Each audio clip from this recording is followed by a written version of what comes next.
This happened back when I was 19. I had just started college and was living in a small town where there wasn't much to do. There was a Walmart close to campus, so sometimes I'd go there with my friends after class. We'd browse the clothes racks, test out the makeup on the back of our hands, and just generally goof around. It was a way to kill time and avoid studying. One evening, I went there with my friend Emma.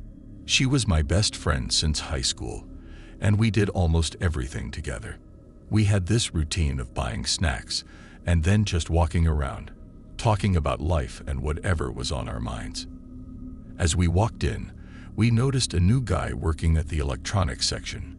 He was tall, with dark hair and a serious expression. His name tag said Kyle. Emma nudged me and whispered, "He's kinda cute, don't you think?" I shrugged. He seemed a bit intense for my taste, but Emma was clearly interested. Over the next few weeks, Emma found every excuse to go to Walmart. At first, she insisted I tag along, but soon she started going alone. She was always checking her phone and smiling whenever she read a text. Whenever I asked her if it was Kyle, she got really evasive and changed the subject. One night, around 8 p.m., I got a text from Emma that simply said, "Help." I felt my stomach drop. Emma wasn't the type to joke about something like that. I tried calling her, but her phone went straight to voicemail. Panic set in. I didn't know what to do, so I drove to Walmart as fast as I could. When I got there, the parking lot was almost empty. I rushed inside and started looking for Emma. I checked the electronics section first, but Kyle wasn't there. In fact, the section was empty. I wandered through the aisles, calling her name, but there was no sign of her. Finally, I went to the customer service desk and told the woman there that my friend was missing, and I thought she might be in trouble. "Is Kyle working tonight?" I asked, thinking maybe he'd know something. "Kyle?" she asked, looking puzzled. "We don't have anyone named Kyle working here." I showed her a picture of Kyle that Emma had sent me. Her face turned pale, and she immediately called the manager. The manager, a stern-looking man in his 50s, asked to see the picture. He took one look and said, "This guy doesn't work here. I've never seen him before." My heart was racing, but he's been here every night for the past few weeks. My friend Emma, she's been talking to him. She texted me for help tonight, and now I can't find her. The manager looked concerned and led me to the surveillance room. We explained the situation to the security guard, and he pulled up the footage from the past hour. We watched as Emma walked into the store and headed towards the electronics section. She seemed to be looking for someone. Then we saw her talking to Kyle near the back of the store. He motioned for her to follow him, and they walked towards a door marked "Employees Only." The footage cut off there, as the back rooms didn't have cameras. "Wait here," the manager said, and he and the security guard rushed to the back of the store. I sat there, my mind racing with horrible thoughts. What if something terrible had happened to Emma? Why was this guy pretending to work here? Minutes later, which felt like hours, the manager and the guard returned with Emma. She looked shaken, her face pale and eyes wide with fear. I ran to her and hugged her tightly, but she didn't hug back. She just stood there, stiff and trembling. "We found her hiding in a storage closet," the manager said. "She's not hurt, but she's clearly scared. We've called the police." Emma refused to talk about what happened. She just kept shaking her head, tears streaming down her face. The police arrived and took our statements, but there wasn't much we could tell them. Kyle, or whoever he was, had disappeared without a trace. The next day, Emma didn't show up for classes. I tried calling and texting her, but got no response. By the end of the week, I learned from her roommate that she had packed up and moved back to her hometown. She never told anyone why. I haven't been back to that Walmart since. I still think about that night, wondering what Kyle's real intentions were and what he said or did to Emma in those few minutes they were alone. It's something that will always haunt me, the unanswered questions gnawing at my mind. What if I had been there with her? What if I had insisted she not go alone? I guess I'll never know. And that's the most disturbing part of all.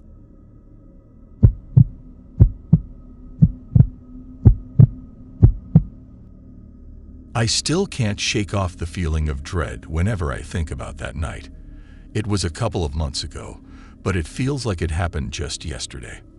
I was at Walmart, as usual, picking up some groceries after work. It was around 9 p.m., and the store was mostly empty. Perfect time to shop without bumping into a million people. As I strolled down the aisles, I noticed something odd. There was this man, probably in his late 40s, following me. At first, I thought it was just a coincidence. After all, we were both shopping. But then he started appearing in every aisle I went to. His eyes were always on me, and it made me uncomfortable. Why was he staring at me? I decided to test my theory. I quickly turned down the pet food aisle. I don't even have a pet. Sure enough, he followed. My heart started pounding. What did this guy want? I grabbed my phone and texted my friend Lisa, who worked at Walmart. Hey, are you working tonight? There's this weird guy following me around. She replied almost instantly. I'm off today. Do you want me to call someone? I didn't want to overreact, so I replied, no, it's okay. I'll just hurry up and leave. I made my way to the checkout, trying to act natural. The man was still trailing behind me. My mind was racing. Should I tell the cashier? Should I call the police? I scanned my items as quickly as I could, paid, and practically ran to my car. I glanced over my shoulder and saw the man standing at the store's entrance, just watching me. What was his deal? I unlocked my car and jumped in, locking the doors immediately.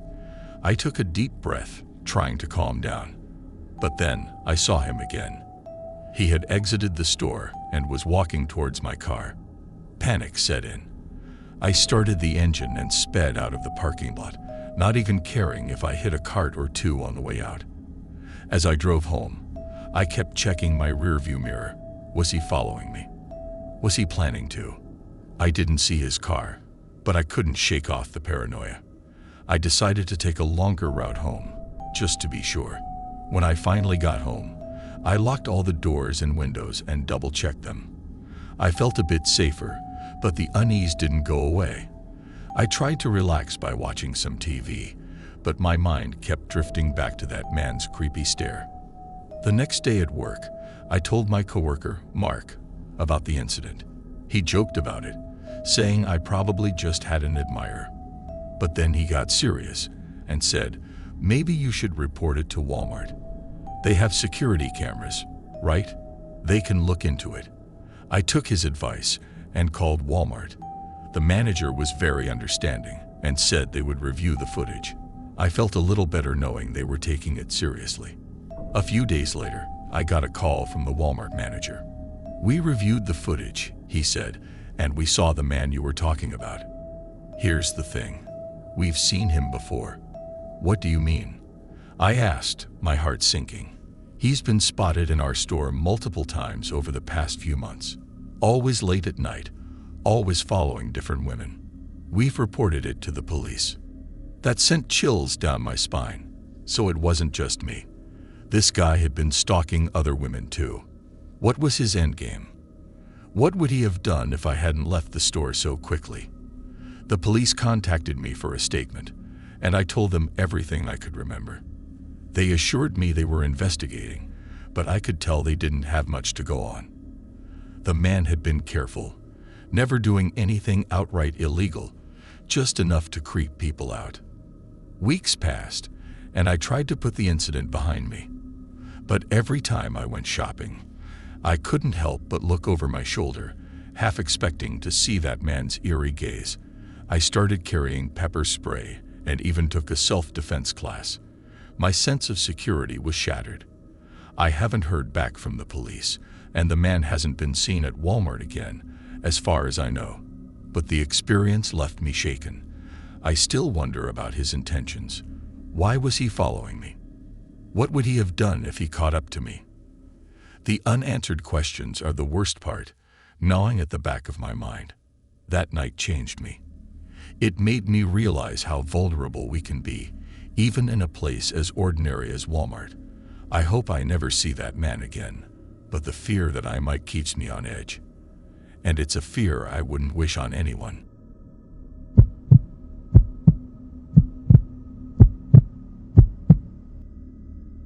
I'm Ethan, 32, and I've lived in Austin, Texas, my entire life. It's a place where people are friendly, and the city rarely sleeps, but nothing ever really happens. At least that's what I used to think. One night changed everything for me. Now, every time I pass by the local Walmart on my way home from work, I can't shake the uneasy feeling that settles in my gut. It was a warm summer evening, and I had just finished a late shift at the tech company where I work. Around 11:30 p.m., I decided to stop by Walmart to grab a few groceries and maybe a new video game to unwind with. The store was quiet, as expected for that hour. I grabbed a cart and started wandering through the aisles. As I approached the toy section, I noticed two kids, a boy and a girl, who looked about 7 or 8 years old.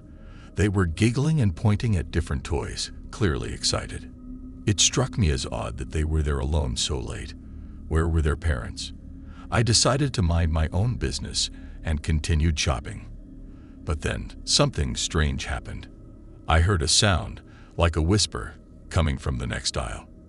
I glanced over and saw the kids again, but this time they weren't laughing. They were standing still, looking down an empty aisle. I felt a chill run down my spine.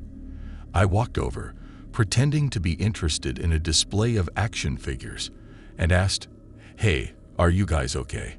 Where are your parents?" The boy turned to me, his eyes wide and vacant. "We're looking for our mom. She said she'd be right back." I nodded, trying to reassure them. "I'm sure she'll be back soon. Do you want me to help you find her?" Before they could answer, the lights flickered. I looked up, annoyed. This place was supposed to be open 24/7. Maintenance should be better than this. When I looked back down, the kids were gone. I mean, completely vanished. I called out, "Hey, where'd you go?" Silence. I felt a knot tighten in my stomach. I checked every aisle around the toy section, but they were nowhere to be found. Panic started to set in. I went to the front of the store and informed the cashier, who quickly called the manager. Within minutes, the cops were there, and the store was temporarily closed off. One of the officers, a stern-looking woman in her 40s, asked me questions about what I saw. What were they wearing? Did you see anyone else around them? I described the kids and mentioned the odd whispering sound. She exchanged a worried glance with her partner. "We'll check the security footage," she said. Hours passed as the police reviewed the tapes. Finally, the officer came back, her face pale. "You said you saw the kids near the toy section." "Right. Yeah," I confirmed. "Why?" "There's nothing on the footage. We see you talking to someone, but there are no kids. Just you, talking to empty space." My blood ran cold. "That's impossible. I saw them. I spoke to them." She nodded grimly. "We believe you, but we've had reports of strange occurrences here before. People seeing things, hearing whispers. But this is different." I left Walmart that night with more questions than answers. Who were those kids? Where did they go? And why did the cameras show nothing? To this day, I can't shake the feeling that something unnatural happened in that store. Every time I pass by, I remember their vacant eyes and the eerie silence that followed. And I wonder what else might be lurking in the shadows just out of sight.